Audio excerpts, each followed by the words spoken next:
Welcome to the Slop Farm. Enjoy the video. You start by updating Roblox and opening any game immediately. You need the in-game settings menu. Once inside a game, tap the three-dot or gear button to open settings. Make sure camera mode is visible. If not, rotate the screen or reopen settings. Next, find camera mode and the shift lock switch option will enable those right away.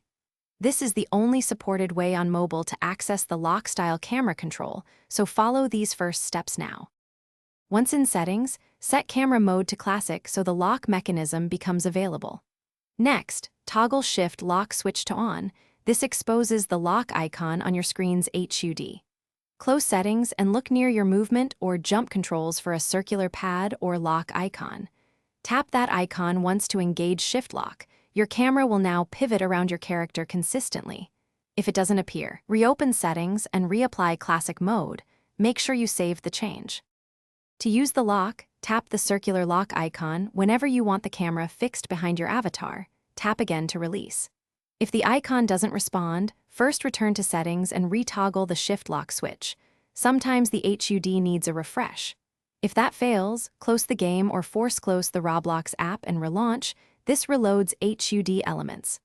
One key troubleshooting tip: if the lock icon never appears, confirm camera mode is set to classic and that the app is fully updated before retrying.